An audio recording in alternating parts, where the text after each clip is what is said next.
Joining us now here in Jerusalem is Bishop Robert Stearns, founder and executive director of Eagle's Wings. Shalom. Shalom, it's good to be with you.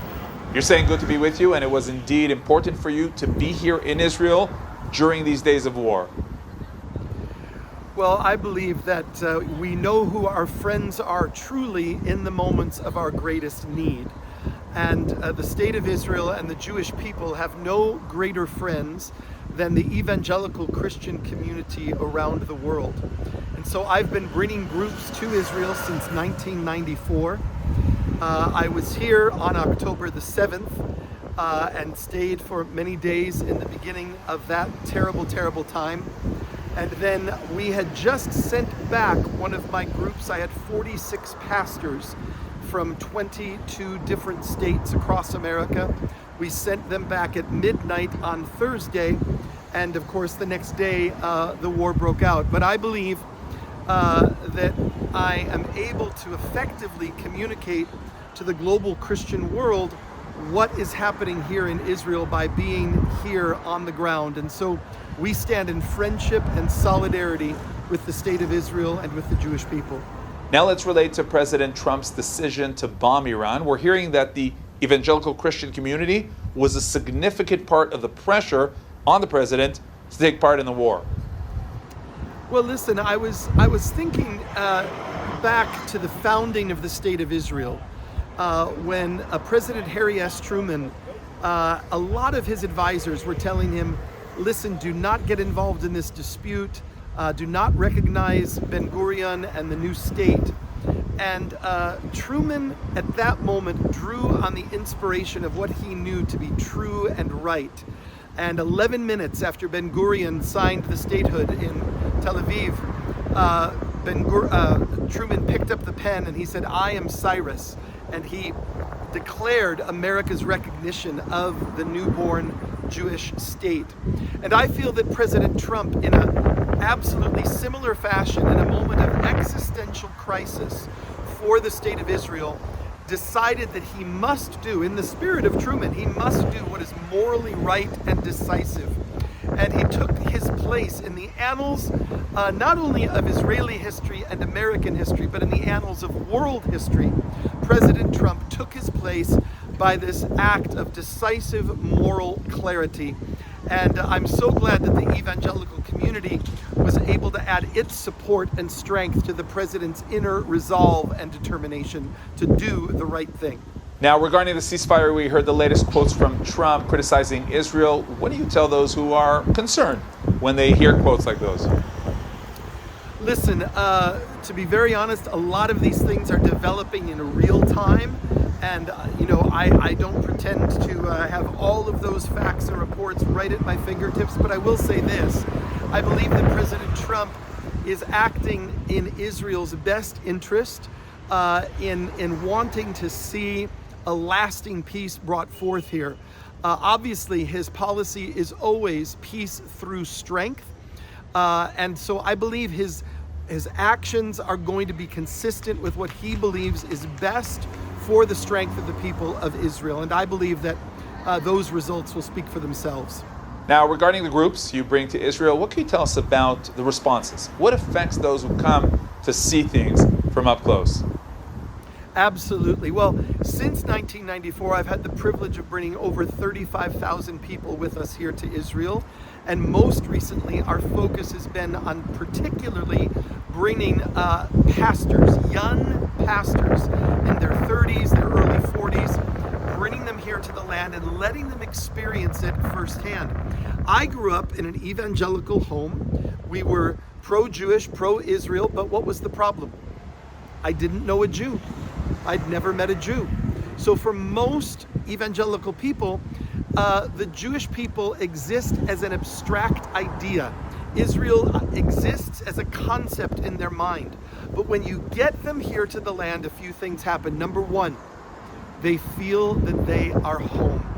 There is a spiritual sense of coming home when you touch down on the land of Israel, because this is the land of the biblical faith of evangelicals. Our heroes are King David and Esther and Gideon and all the heroes of the Hebrew Bible. So number one, there's a sense of spiritual connection. Number two, over and over again, the people who come with us say this. They say, I feel so much peace here. I feel so much peace here. We just had these 46 pastors. By the way, it was even before the Iran strike. There were, sirens going off and everything else. But they said, look at Los Angeles. Los Angeles is in riots. Los Angeles is burning. I feel safer in Israel than I would have felt being in Los Angeles. So number one, a sense of being home. Number two, a sense of safety. Number three, within hours, the narrative of the mainstream media, Israel is an apartheid state. Israel is keeping Arabs and Jews separated. All of these myths fall away literally within hours of being here. You capture the spirit of the Israeli people, which is a spirit that says we just want to live in peace with our neighbors. The Israelis are not here as aggressors. The Israelis are not here as dominators. They just want to build the one and only Jewish state in the world and live in peace with their Arab cousins. And so those are, I would say, the first three things that come to the mind of a Christian who comes to Israel for the first time. And you call on others to speak out more clearly for the sake of the state of Israel. Listen, the Bible talks about the Shomrei Achumot, the watchmen on the walls, that we have to, day and night, speak out about God's purpose for this land, God's purpose for this place. And so we believe that one of the miracles that's happening right now comes from the book of Isaiah, chapter 2. It says that all nations will stream up to Jerusalem. It says that all peoples will come up, and that Jerusalem will be a house of prayer for all nations. And so we are teaching Christians around the world, particularly pastors, of the existential necessity, if we're going to save Western civilization as we know it, if we're going to save the Judeo-Christian worldview that has brought human rights, that has brought dignity to every human being all over the world, then it is absolutely essential that the global Christian community finds its heart replanted into the soil of this place. And so I believe every single Christian, at least once in their life, needs to come and be a part of things here in Jerusalem. Now finally, how do you respond to those who are deterred, Jewish people who are deterred and afraid that the motivation behind the support for Israel is to missionize? Of course. So there's 2,000 years of history between the Jewish and Christian community. And for the first time in 2,000 years, the followers of Jesus, who are Christians, and the family of Jesus, who are Jews, are for the first time having a conversation.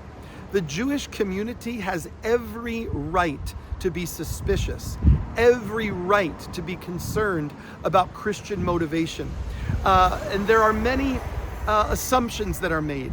All Christians are missionaries, and you're just trying to convert the Jews. This is part of a great goal to proselytize and convert the Jewish people.